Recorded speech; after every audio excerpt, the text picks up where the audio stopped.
Привет всем! Добро пожаловать на мою самостройку.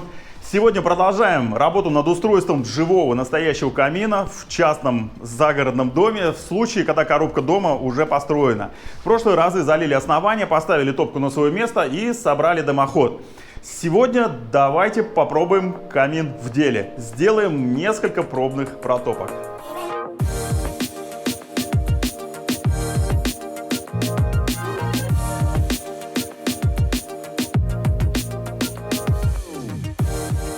Вот такая у нас каминная топка. Напоминаю, что производитель компания ТМФ. Компания ТМФ — это сибирский производитель печей, котлов и каминов.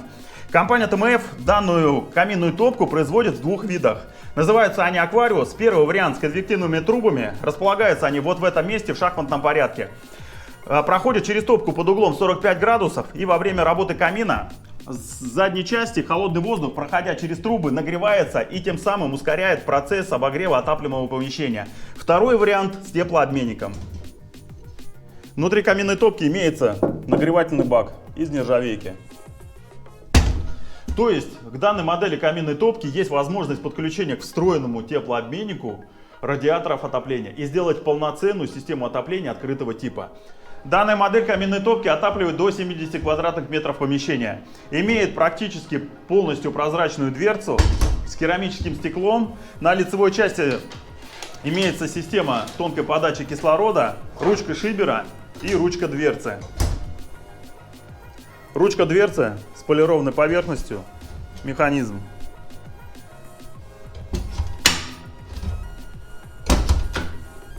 Ручка шибера. Механизм.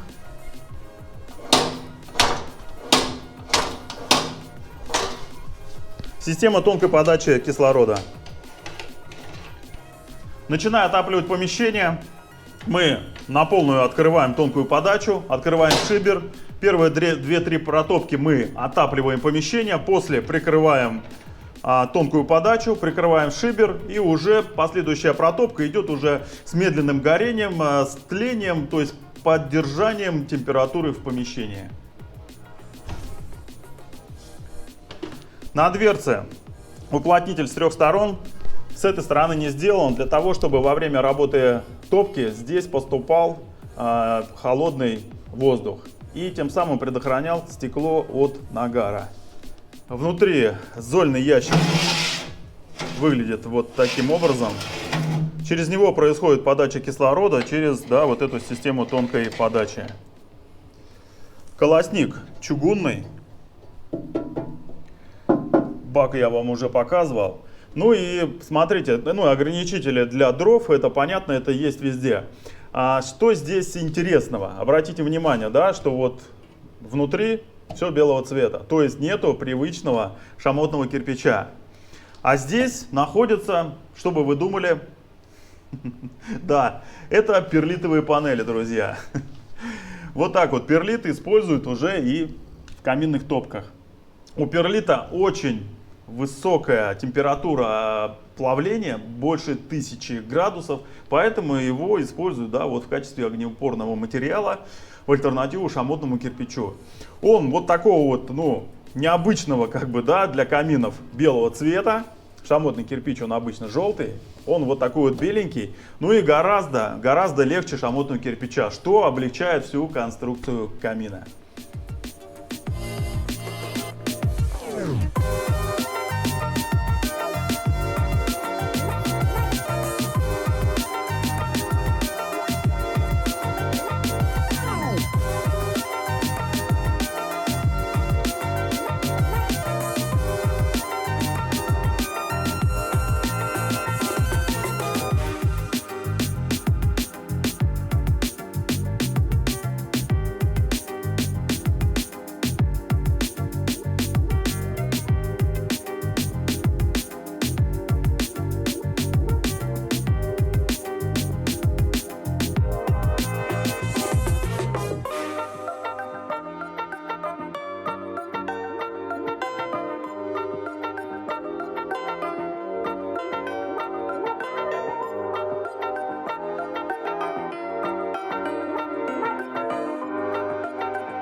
Ну вот, закинул дровишки. Дрова у меня березовые, купил в магазине. Есть кое-какие свои, но у нас была очень-очень сырая погода. На Рождество 2 дня шел ливень, сейчас подморозило. Ну вот, чтобы были сухие, пришлось в магазинчик заехать. Смотрите, что важно. Перед первой протопкой, когда каминная топка стоит уже на своем месте в помещении, нужно сделать ей, ну скажем так, технический обжиг. Нужно ее на открытом воздухе в течение часа с неполной загрузкой, с приоткрытой дверцей потопить. Сделать обжиг. Дело в том, что вот эта эмаль, которой покрыта каминная топка, и технические масла, которые применялись при ее изготовлении, они во время первого обжига выделяют запах и выделяют дым. Поэтому в течение часа ее надо потопить, чтобы это все обгорело и ушло. В дальнейшем каминная топка запах и дым не выделяет. Я это уже сделал здесь, но у меня тут практически улица, нормальных окон нет, так что как бы хороший сквозняк сделать было не проблема. Все, топка полностью готова к первой нормальной протопке. Еще один интересный момент, который я вычитал в инструкции. Оказывается, для снижения количества вредных выбросов необходимо производить розжиг с верхней части топлива. А в процессе эксплуатации производить подкладку дров в топку небольшими партиями. То есть разжигать нужно с верхней части топлива. То есть не так, как мы всегда привыкли, да, когда мы костер разжигаем, самый вниз подкладываем бумаги, сверху раскладываем дрова вот в таком порядке и поджигаем. Нет, оказывается, для снижения вредных выбросов нужно это делать вот в этой части. Ну что ж, давайте пробовать. Первое, что нужно сделать, проверить тягу, правильно? Закрываю топку, открываю полностью шибер и вот эту вот тонкую подачу кислорода.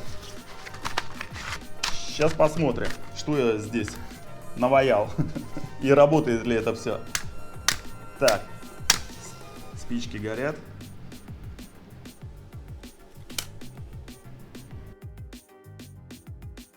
Ну отлично, тяга шикарная.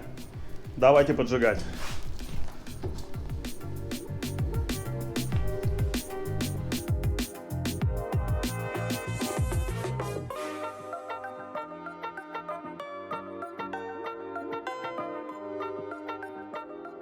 Так, все открыто.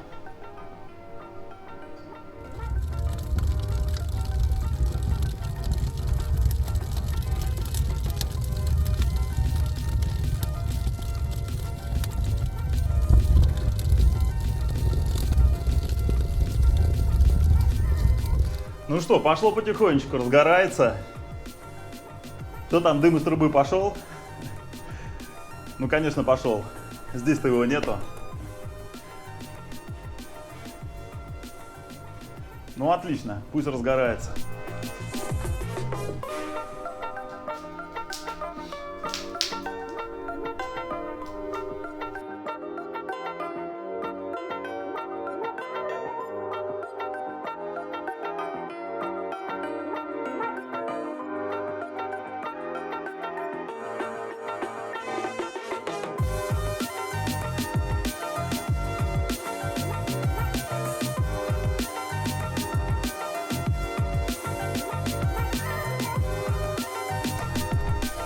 Ну вот, дрова разгорелись. Очень хорошая тяга. Вот смотрите, открыто сейчас на всю. Я сейчас полностью все закрываю. Смотрите, как сразу успокоился огонь. Да, вот такое спокойное горение. Открываю полностью сейчас это все.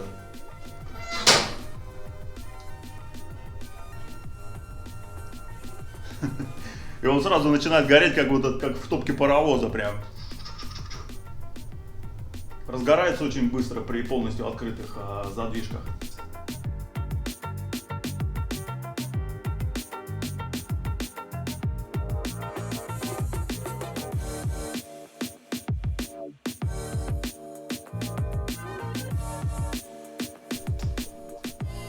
Ну что ж, прогорела первая партия дров. По ходу дела еще пару-тройку полен подбрасывал. Дрова у меня березовые. Кинул, пошел еще хвойных пару штук.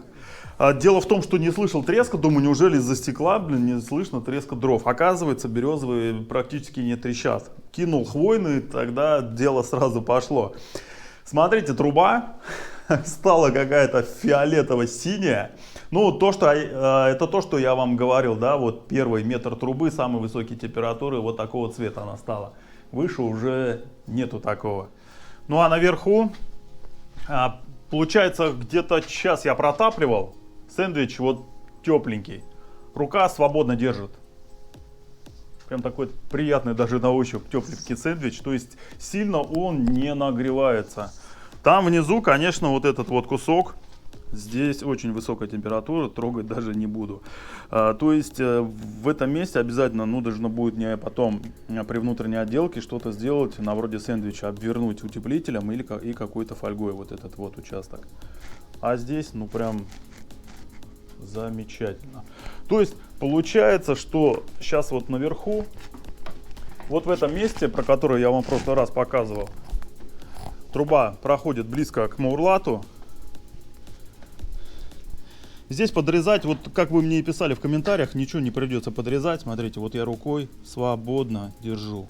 Тепленькая труба. Здесь она вот даже сейчас вообще никоим образом не влияет на маурлат. Он холодный. Здесь, как вы и советовали, асбестом пробить полосочкой прямо на маурлат. Да, где-то сантиметр-два. И все, этого будет достаточно. Больше и не надо. Чем выше труба, тем она холоднее, и уже здесь переходит через кровлю. Вот, ну тут она вообще чуть-чуть теплая. Ну, пока порядок. Конечно, я ее прям так зверски не топил, не протапливал. Ну, пока вот такие вот первые впечатления. Сама топка вот в этом месте, само собой, очень сильно нагрелась. Здесь дотрагиваться нельзя. А вот в местах, где стоят перлитовые панели, вот, например, вот здесь сбоку, можно даже еще рукой дотрагиваться. Долго не держит, но как бы дотрагиваться еще можно. На лицевой части задвижка шибера и вот эта вот задвижка тонкой подачи. Ну вот тонкая подача вообще реально холодная. Но это понятно, здесь сквозит хорошо, охлаждает ее. Задвижка шибера тоже, ну, совершенно не нагрелась. А вот ручка чуть теплая, немного она нагрелась, но рука без проблем держит. Сейчас я сделаю еще две интенсивные протопки с полностью открытыми задвижками. Посмотрим, насколько поднимется температура в комнате. Комната площадью 19 квадратных метров. На данный момент сейчас здесь плюс 10. Было плюс 5. Плюс 5 нагоняю вот этим обогревателем, и до плюс 10 поднялась температура при первой протопке. Ну, сейчас уже плюс 6. Это понятно, потому что у меня здесь практически улица, ни окон, ни дверей нормальных нет, все это очень быстро выдувает. Сделаем две хорошие прям протопки, посмотрим, насколько поднимется температура.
Вышел посмотреть, как труба дымится. Вот, кстати, по поводу погоды. Смотрите, что у нас творится. Идет, ну сейчас уже пошел град. Полчаса назад мокрый дождь был.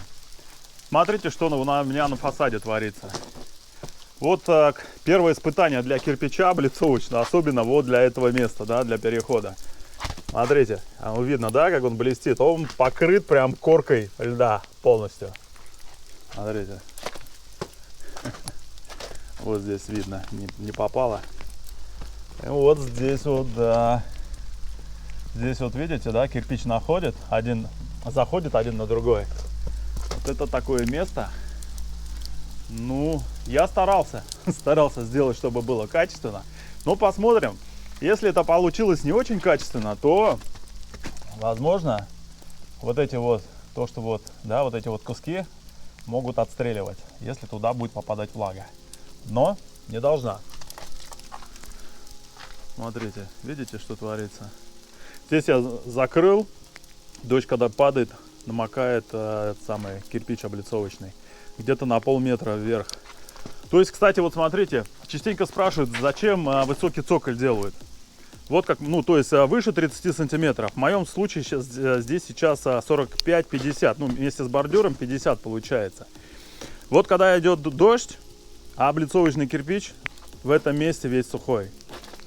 Вот там, когда шел дождь, вот я подзакрывал, на полметра было все мокрое. То есть, если цоколь будет 30 сантиметров, все равно 20-30 сантиметров сверху будет намокать.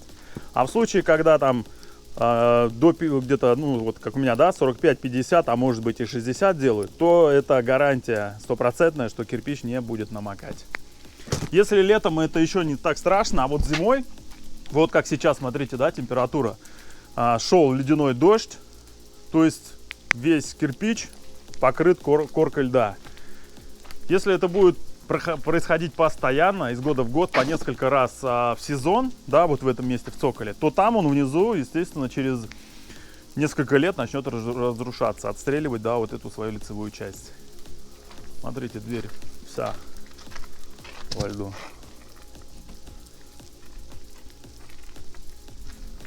Входной дверью я не пользуюсь. Кто-то говорил, что я ее пошарпаю, но я ее пленкой накрываю вот сейчас весной. И я ей пользоваться не буду, буду ходить через котельную. Пойдемте посмотрим. Так, машина моя тут живая. Открою я ее после такой погодки, после дождя ледяного. Тоже слой прям хороший. Так, о, труба дымится и вовсю.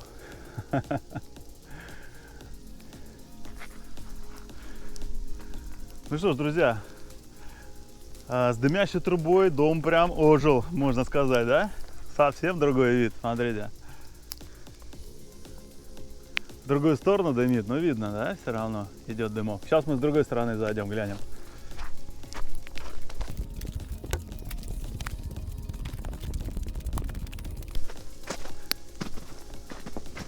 Так.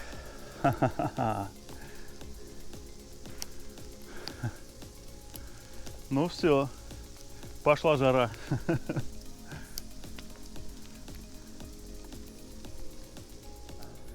Я сидел возле топки, очень тепло, лицо красное. Температура в комнате поднялась до плюс 18. Ну, учитывая то, что тепло здесь практически не держится, очень быстро выдувается, да, нет окна и дверей-то особых. И через вот это отверстие, перекрытие, я вот когда ходил на второй этаж, там прям очень хорошо вылетает тепло. Надо будет ее прям в ближайшее время обязательно чем-нибудь заделать утеплителем. Топка горяченная абсолютно вся, то есть дотрагиваться нельзя ни сбоку, нигде. Единственное, вот можно шибер пошевелить, прибавить, убавить, и вот это место, да, подача кислорода. Ручка тоже горяченная, рукой ее не откроешь. Только вот так вот, да, что-нибудь, какую-нибудь тряпочку или перчаточку специально нужно будет заводить для этого дела. Ну, вот так, друзья, свершилось. Протопили камин. Мне очень понравилось. Конечно, во время первой топки тут было что-то прям невероятное. Но все это дело выветрил просто шикарно. Тепло, дымом не пахнет. Такой вот, ну, камин, конечно, классная вещь. Это вот в помещении у тебя, как ты сидишь, как перед костром. Открытый огонь, идет тепло, потрескивают дрова. ну, дело очень залипательное. Вот я сейчас эти 3 полена протапливал, я сел на стул и даже не заметил, как время прошло. Просто сидел туда, смотрел. И никакого телевизора не нужно. В комментариях под прошлым видео вы мне писали, что, может быть, сейчас стоило бы сначала поставить окна на первом этаже, закрыть тепловой контур, а потом уже там заниматься камином. Но в этом плане у меня как раз задумка была наоборот. Сейчас зима, на улице минусовая температура, окна буду я ставить с пленками, что называется, по ГОСТу. И вот камин как раз мне в этом поможет. С его помощью я буду прогревать первый этаж. Вторую половину, ну, хоть... конечно, не нагрею до 20 градусов, но хоть какая-то плюсовая температура будет. Окна я в этой комнате буду нагревать до комнатной температуры, наклеивать пленки и потом уже нести, вставить в проем. Ну вот в следующий раз, кстати, мы этим и займемся, все расскажу и покажу. Ну а на сегодня все. Обязательно на моей самостройке скоро увидимся. Ну а пока, всем пока.